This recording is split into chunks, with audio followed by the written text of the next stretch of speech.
So this is a quick run through the ground swapping method for Kubla Cubed. This is a way to handle the calculation of cut from different strata in Kubla Cubed. Now it uses multiple projects to get the result, but it's pretty straightforward, so I'll talk you through it.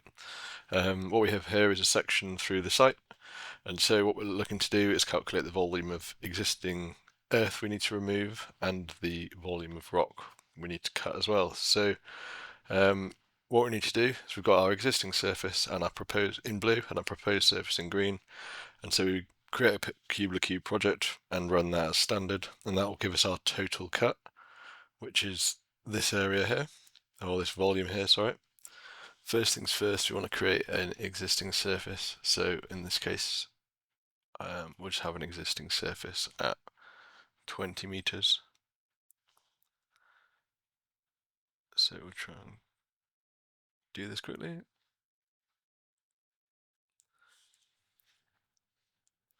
So that's it. So that's our ground surface. We'll just make that green so when we come back to it, we know it's our ground. That's good. So now we've got our existing surface at 20 meters. Now, in this project, this is where we're going to define our proposed surface. Now it's going to be a simple surface, this one, for this example, just so we can do the maths nice and easily. So what we're going to do is we're going to make a 10 by 10 hole in the surface. So as simple as it gets, and we'll make it 15 meters deep, and we'll have no site batter to make the maths even simpler. So it's not going to be the most exciting project, but it will show the method. So that's good. So now we've got this project. We get our total volume of cut, and we can check we've got no fill. So that's essential for this. We've got no fill. We see our cut there is 1500 meters cubed. So what we do is we come into our spreadsheet and we say, oh well, this is our total cut. So it's from our ground level, as per this example we saw previously. So we're looking at this green line cutting into our blue line, so that's our total cut. So total cut 1500. So that's great. We've got a 15 meter deep hole in our existing surface. Right, now what we need to do is we need to now create a surface we can import again from this proposed surface. So what we'll do is we'll create a drawing in CAD, and then we'll include triangulations, and we'll just do this for our proposed surface. So we're basically just creating a surface we can import again. So we'll export that, and then we will just import this as proposed surface.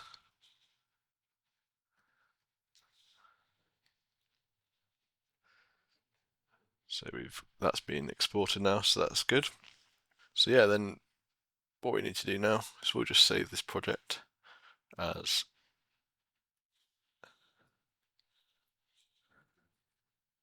we'll just hit save this one as ground.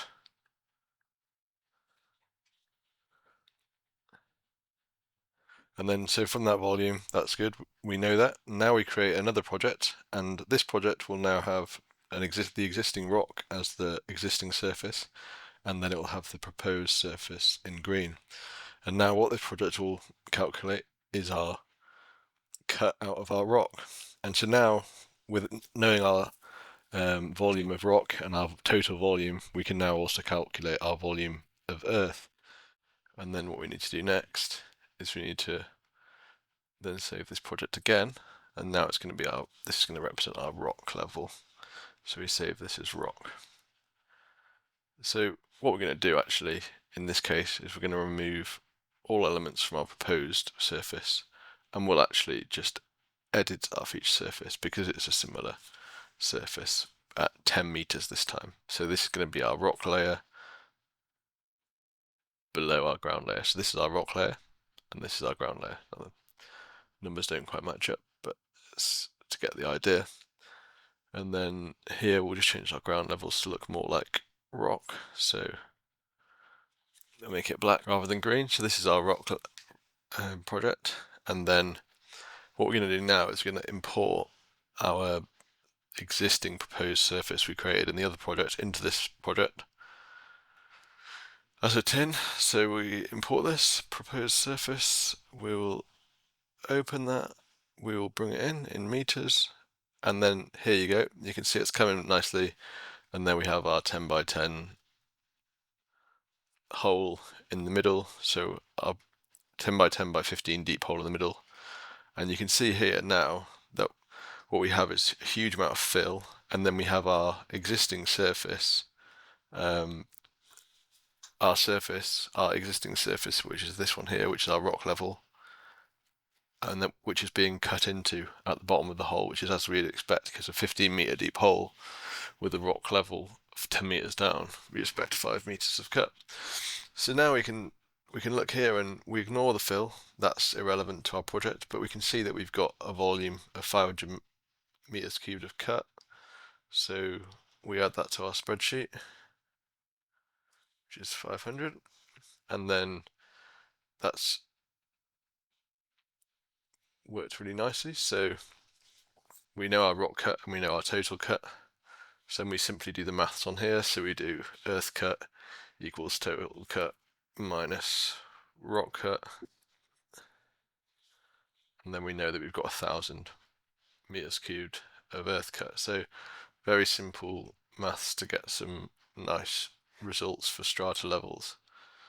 And the key thing to note here is that this can't be used on projects where we have any fill above the existing ground surface, as the maths doesn't work, as you might be cutting from that new fill. And it's also applicable to as many layers of strata as you want, so you can always add extra lines to the spreadsheet, so calculating from your totals and your extra volumes. So it's fairly powerful method.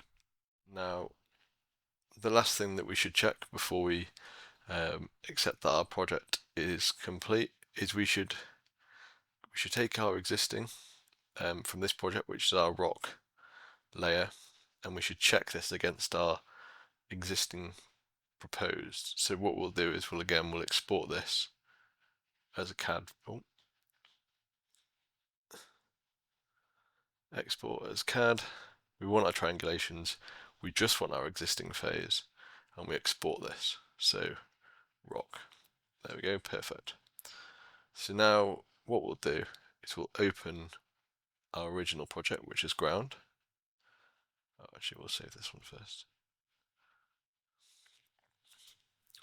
And then we'll go to our ground project again.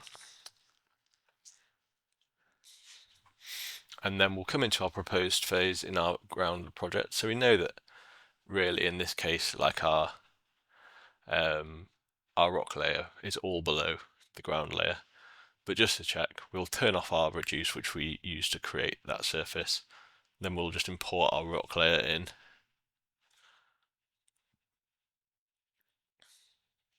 And we'll bring this in. And this should show the total, and it basically should all be in cut, which means there's no fill, we've got no clash between our surfaces, and therefore the calculation is going to be valid. Yeah, cheers.